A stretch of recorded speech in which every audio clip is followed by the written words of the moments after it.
Parole d'expert sur Panache Radio.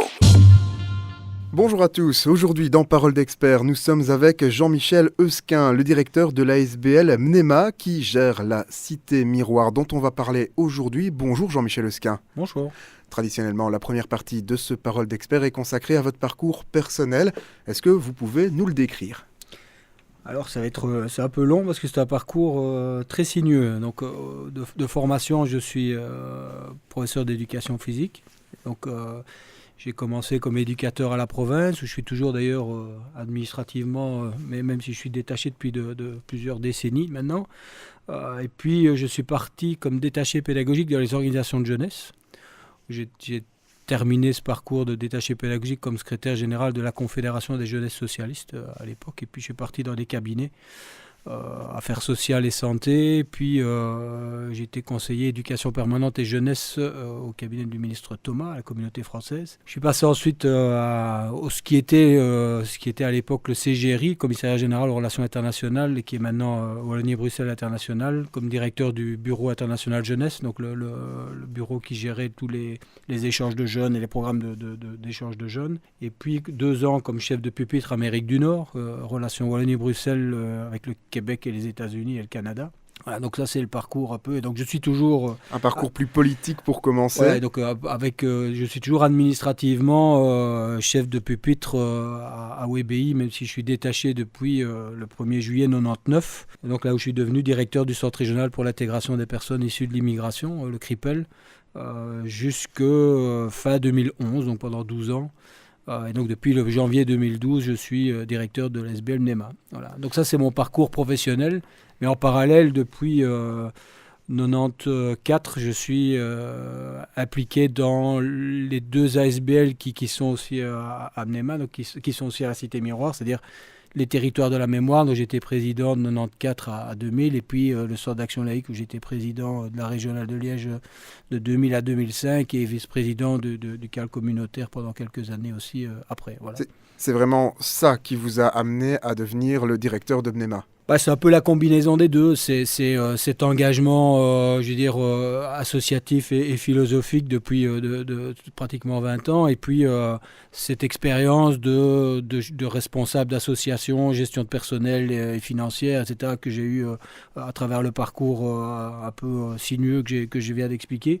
Donc, c'est un peu cette combinaison des deux, être un peu le gardien de la philosophie du projet, puisque y étant impliqué depuis son départ, depuis sa création, et d'amener cette expérience de gestion de personnel, puisque avec le CRIPEL et le service de traduction et d'interprétariat, à un moment, on gérait pratiquement 80 personnes. Donc, c'est un peu cette expérience de gestionnaire et cette expérience de militant. Voilà. Jean-Michel Eusquin, on se retrouve dans quelques instants pour la deuxième partie de ce Parole d'expert où on parlera vraiment de la Cité Miroir. 101.8, 105.4, Panache Radio, double votre plaisir. Nous sommes de retour dans Parole d'expert avec Jean-Michel Eusquin, le directeur de l'ASBL Mnema qui gère la Cité Miroir. On a parlé de vous dans la première partie. Dans cette partie, on va parler de la Cité Miroir. Si vous deviez la présenter en quelques mots, qu'est-ce que vous diriez ? Alors la définition qu'on lui donne, on explique que c'est un lieu qui est dédié à l'éducation. Donc c'est un lieu d'éducation, de débat et de culture qui est dédié à la mémoire, la citoyenneté et le dialogue des cultures. Et donc on essaie que tout ce qui se fait dans ce lieu très, très diversifié ait un lien avec cette philosophie-là. Et donc, on y fait du théâtre, des arts de la scène, je veux dire théâtre, danse, concert, des expositions, aussi beaucoup de conférences, de la formation, des séminaires. Donc, il y a énormément de choses qui se passent en parallèle et c'est très, très diversifié, porté par les 3 ASBL qui sont à demeure à la Cité Miroir, mais aussi par près de 90 opérateurs extérieurs qui viennent s'inscrire dans notre programmation, mais toujours avec ce respect de la philosophie. Et donc, voilà, on essaie et ça peut être des opérateurs économiques ou des opérateurs associatifs ou des opérateurs publics. Les 3 ASBL qui sont dans la Cité Miroir, ce sont le CAL, le Centre d'action laïque, les territoires de la mémoire, et le Mnema, dont vous êtes le directeur. C'est quoi le Mnema exactement ? Alors, Mnema veut dire mémoire en ancien grec, et donc NEMA a été créé en 2004 pour vraiment porter ce projet de nouvel espace de citoyenneté qu'on a voulu développer dans les anciens termes de la Sauvenière. Et donc on a un double rôle en fait. On a le rôle de la gestion du lieu. Donc ça a été la gestion des travaux de rénovation et donc le contact avec les entreprises, les architectes, même s'il y avait un coordonnateur de projet qui coordonnait techniquement tout ça, parce que chacun a son métier, mais genre toute la partie administrative. Puis maintenant, évidemment, l'entretien, la gestion du bâtiment, l'entretien, l'accueil, la communication, etc. Et puis par ailleurs, on a aussi une programmation, alors qui est plus, nous, axée sur le dialogue des cultures, même si on touche aussi la mémoire et la citoyenneté, mais bon, on laisse aussi la spécificité des deux autres partenaires.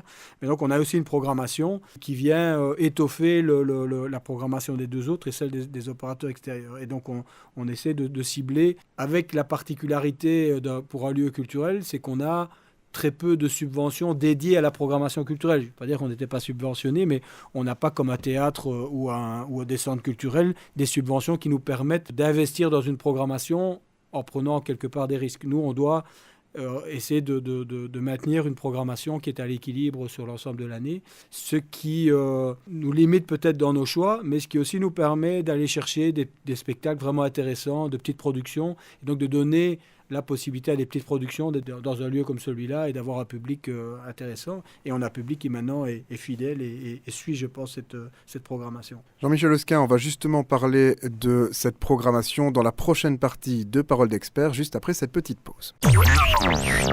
101.8, 105.4, Panache Radio double votre plaisir. Nous sommes de retour dans Paroles d'experts avec Jean-Michel Lesquin, le directeur de l'ASBL NEMA, qui est gestionnaire de la Cité Miroir. On l'a évoqué à la fin de la deuxième partie. La programmation de la Cité Miroir, à l'heure actuelle, qu'est-ce qu'on retrouve à la Cité Miroir ? Plusieurs expositions, si je ne me trompe pas, des expositions permanentes. Donc on a 2 expositions permanentes. L'exposition des territoires de la mémoire qui s'appelle Plus jamais ça, qui était précédemment dans les locaux qui étaient situés au boulevard d'Avroy. Mais c'est dans un espace qui est 5 fois plus grand. On a développé ce parcours. Enfin, les territoires de la mémoire ont développé ce parcours qui nous permet, au-delà du public scolaire qui était déjà très présent, d'élargir très largement vers le public adulte, d'abord parce qu'on a des plages d'ouverture beaucoup plus grandes et puis parce que la thématique a été élargie au nouveau génocide avec une approche plus complète. Le deuxième parcours qui lui est développé par le Centre d'action laïque s'appelle En lutte, qui retrace depuis 1830 jusqu'au début du XXe siècle toutes les luttes sociales qui ont amené au droit de vote, le droit de vote universel, le droit de vote des femmes, la construction de la sécurité sociale, les luttes pour les congés payés, pour la réduction du temps de travail, enfin bon, tout ce qui fait qu'on a une société à laquelle pour l'instant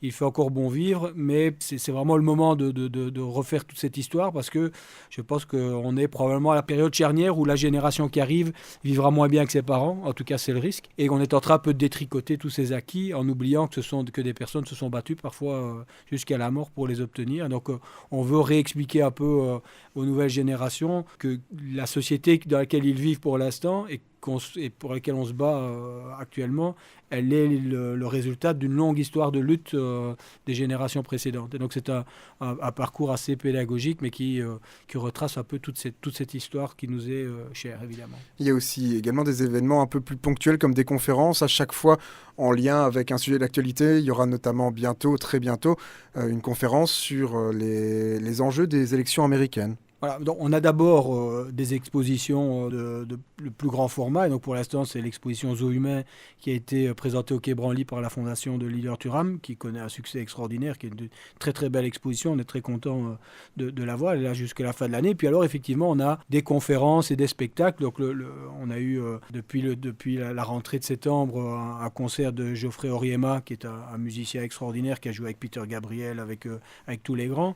Une pièce de théâtre sortie d'usine qui travaille plus sur le monde ouvrier. On aura 2 conférences bientôt, une sur les élections européennes qui est déjà complète, la salle est remplie, elle a eu un succès assez étonnant, ce qui montre que quand on a des sujets sur l'actualité et des faits de société, ça intéresse le public. Et une deuxième conférence une semaine après qui qui va être donné par Jean-Louis Gélissen, avocat bien connu au barreau de Liège, qui est aussi fort impliqué au niveau du tribunal pénal international et dans des défenses de dossiers internationaux de droit de l'homme, qui viendra nous présenter un projet tribunal du Congo, qui va un peu expliquer de manière comment ils ont obtenu des témoignages sur le pillage un peu des réserves naturelles et des richesses naturelles du Congo, au mépris et de la santé et de la qualité de vie de leurs habitants. C'est un projet assez intéressant où il y en a pas mal d'inscrits aussi. Donc ça, c'est les deux projets. Puis alors,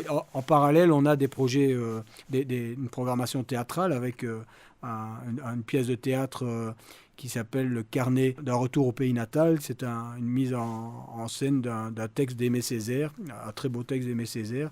Donc voilà, là, on passe vraiment du travail social à la poésie, mais la poésie qui reste toujours sur la mémoire et sur la trace de mémoire. On sait qu'Aimé Césaire était très attaché à cette négritude, un peu comme Senghor. Donc c'est ce texte qui est un texte vraiment extraordinaire sur le fond, très politique, très engagé, mais aussi très poétique. Donc voilà, on est un peu dans cette diversité des conférences, et on ne parle que de nos projets, parce qu'on a eu un week-end de culturel kurde, on a des conférences sur l'épilepsie et prise en charge dans la société. Il y a un peu de tout. L'université, le CHU et les médecins sont régulièrement chez nous pour des conférences. On a une conférence hier sur le radicalisme par le spécialiste, le professeur Dantine de l'université de Liège. Voilà, donc c'est très diversifié, mais avec toujours ce lien, c'est quelle arme peut-on donner aux citoyens pour qu'ils puissent être des acteurs de la société de maintenant et dans la construction de la société de demain. Voilà. Jean-Michel Lesquin, on se retrouve juste après une petite pause pour évoquer plus largement le public qui est visé par la Cité Miroir. 101.8, 105.4, Panache Radio double votre plaisir.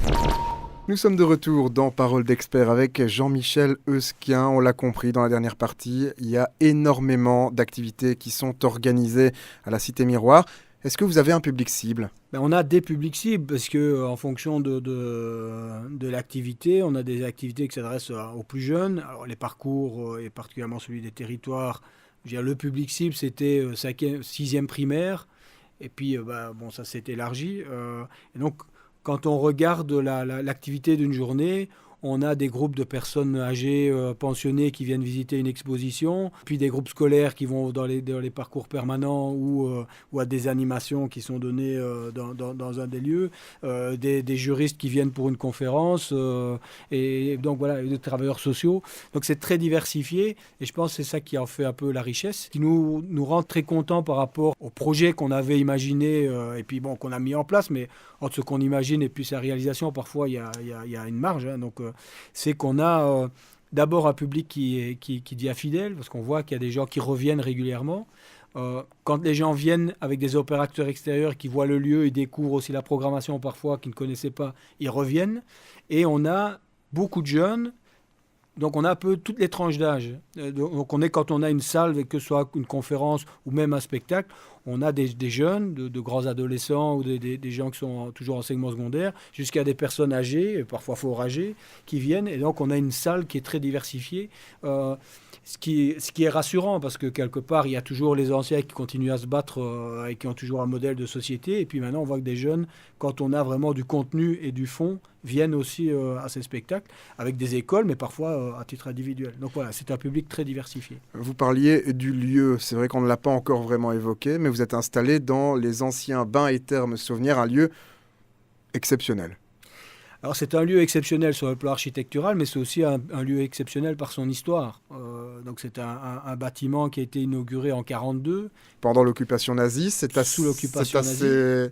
Oui, alors que c'est une drôle, architecture qui était considérée comme dégénérée par les nazis. Donc c'est un peu ça le paradoxe du lieu, qui était voulu par Georges Truffaut, qui est parti dans la résistance dès l'arrivée des Allemands et qui est mort en résistant en 1942, qui n'a jamais vu le bâtiment, et qui a voulu en faire un lieu d'émancipation sportive, mais aussi sanitaire et sociale, puisque c'était un espace où on pouvait bien sûr aller nager, mais il y avait des bains publics, donc là c'était un peu l'émancipation sociale. et des salles de sport et de soins de rééducation et de kinésithérapie, et puis des salles de sport où on essaie d'y produire le sport pour tous. C'était pas les compétitions et l'élite. Au départ, c'était plutôt le sport pour tous, avec de la gymnastique suédoise, enfin, la gymnastique de base, etc., et des sports de combat qui permettaient à tout un chacun de venir s'exprimer et faire du sport. Donc, c'est un peu cet esprit-là qu'on a voulu préserver. Donc, il y avait cette dimension d'émancipation. Alors, nous, on est reparti sur une émancipation citoyenne, mais on a gardé cette philosophie du bâtiment.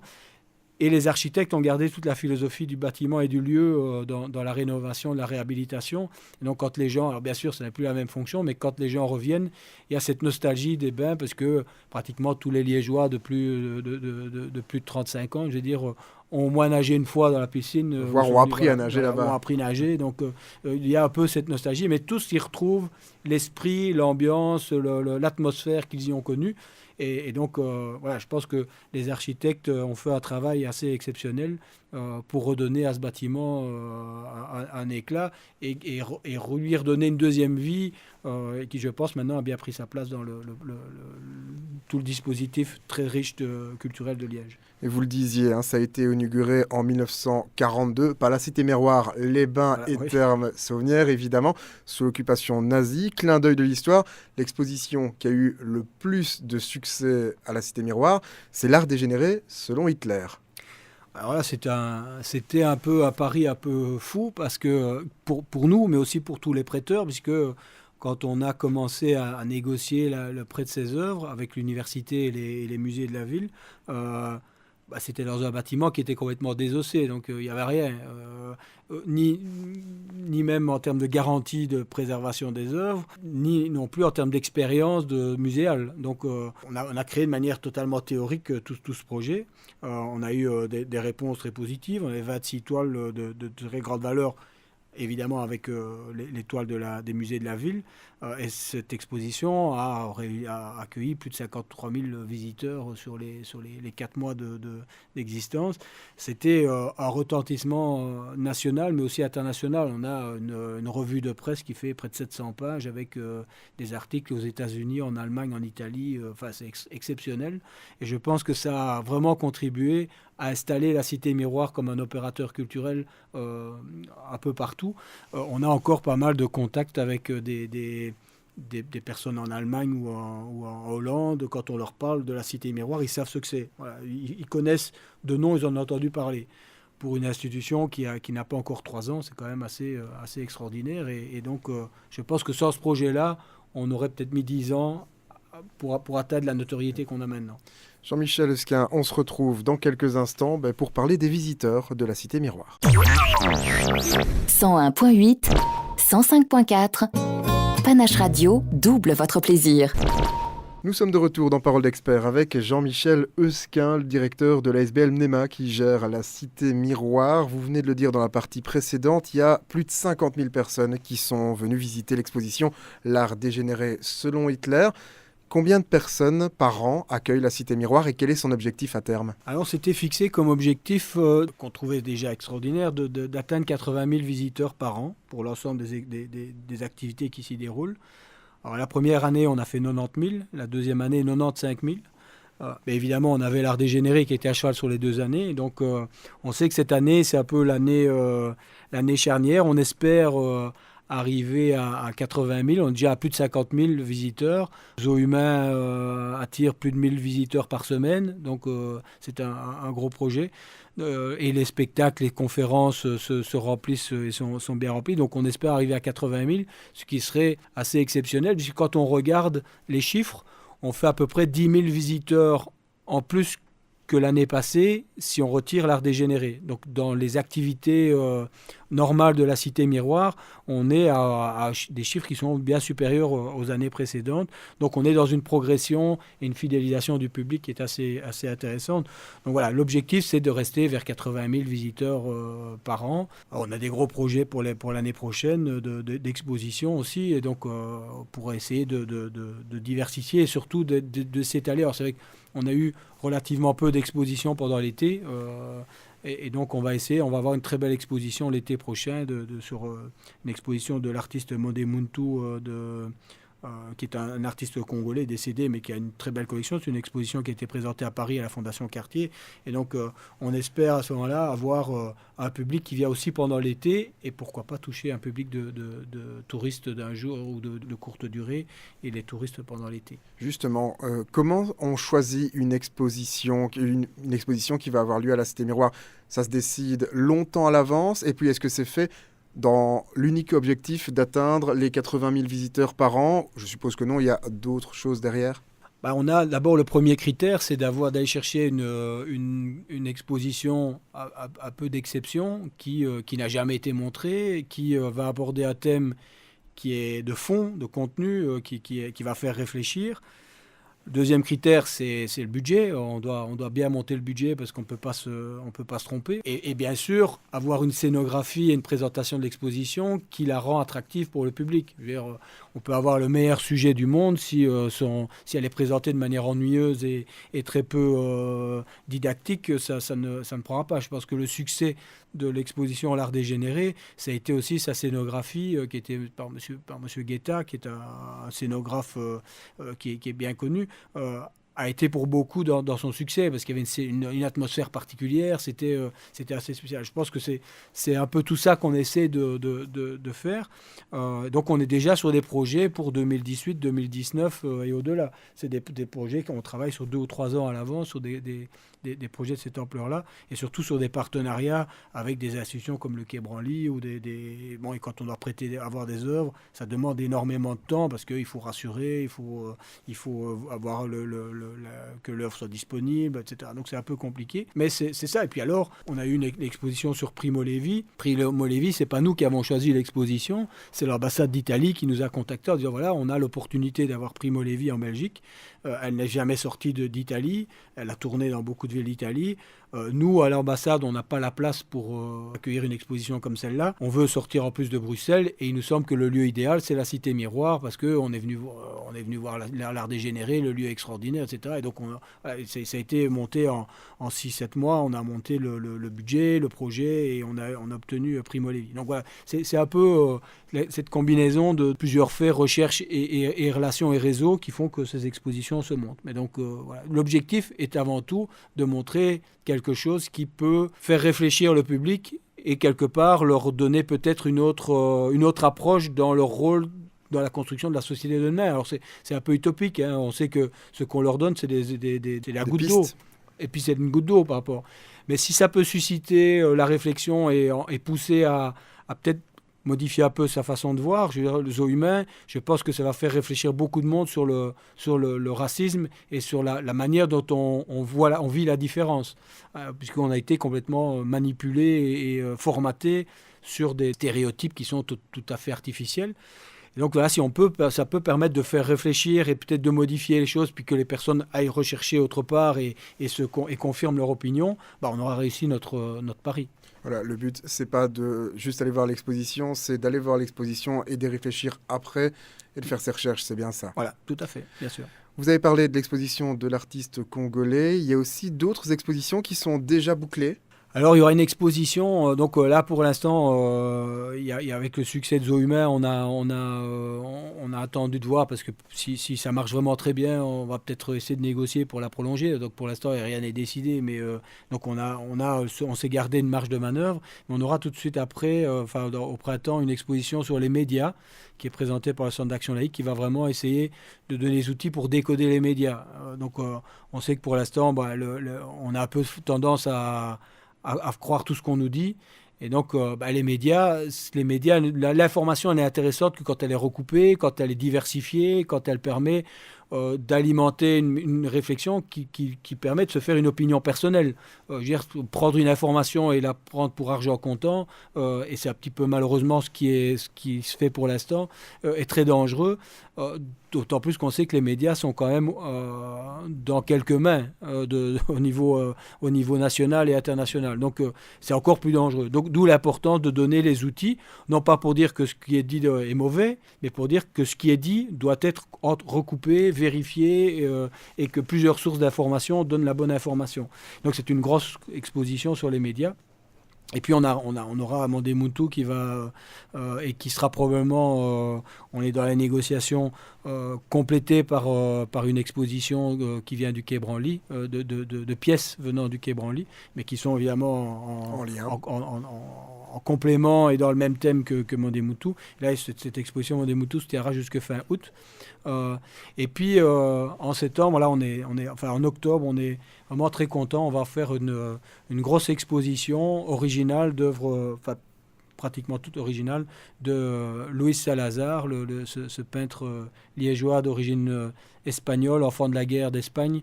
Et donc il va venir nous faire des grandes œuvres et vraiment toute une exposition qu'il va créer pour la Cité Miroir.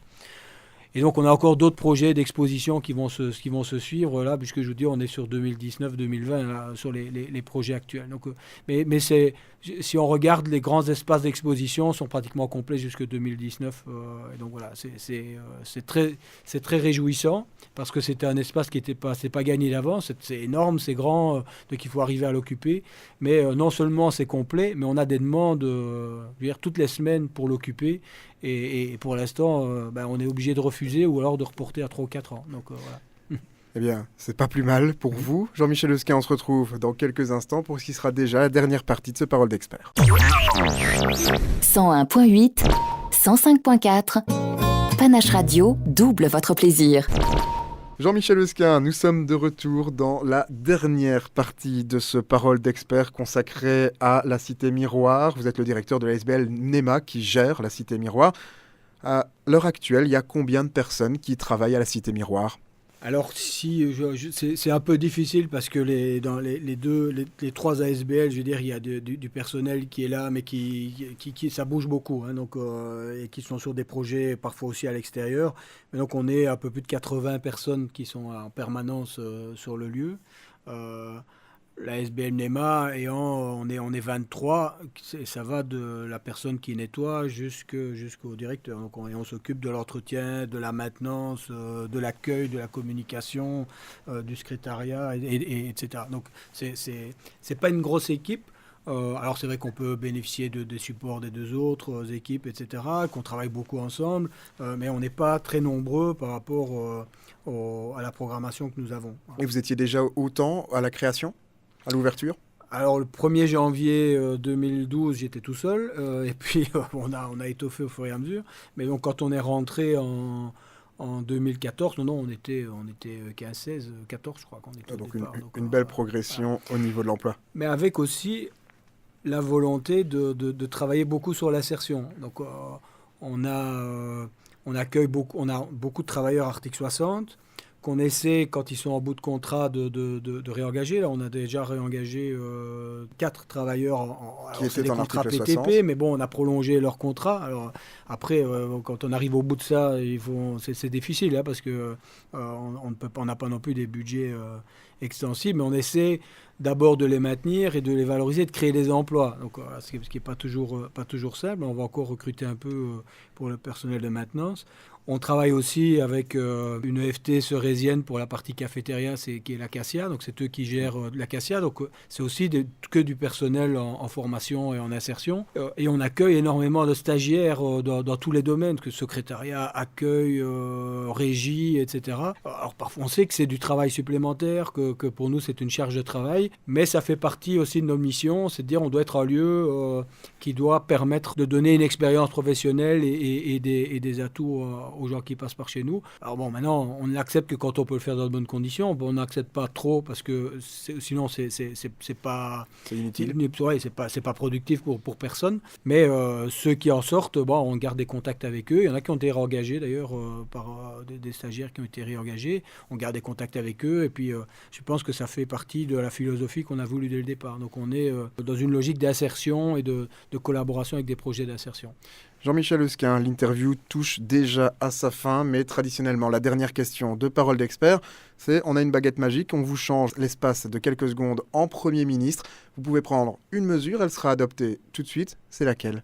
Je n'ai pas eu le temps d'y réfléchir, mais je pense que dans ma réflexion actuelle, je pense que c'est l'allocation universelle. La création de l'allocation universelle qui permet à chacun d'avoir un revenu et d'être moins dépendant de l'emploi obligatoire, alors qu'on sait que tout ce qui est mis en place pour l'instant diminue les emplois, puisqu'on automatise et on passe. Donc, je pense que si on peut permettre par une allocation universelle d'avoir au moins une garantie d'un minimum de qualité de vie pour tous, ce serait déjà un grand progrès. Et peut-être qu'on travaillerait aussi sur le moral et la motivation des gens qui, pour l'instant, est quand même fort en berne, parce que je pense qu'on n'est pas dans une société très enthousiaste pour l'instant. C'est un vaste débat, l'allocation universelle de revenus, qui est quand même sur la table. Donc peut-être que ça va se faire. Jean-Michel Lesquin, je vous remercie d'avoir pris le temps de répondre à nos questions et je vous souhaite beaucoup de succès avec la Cité Miroir. Merci beaucoup pour votre invitation. Merci. Avec le soutien du groupe S, Secrétariat social. Vous avez besoin d'un bon secrétariat social ? Ayez le réflexe Groupe S.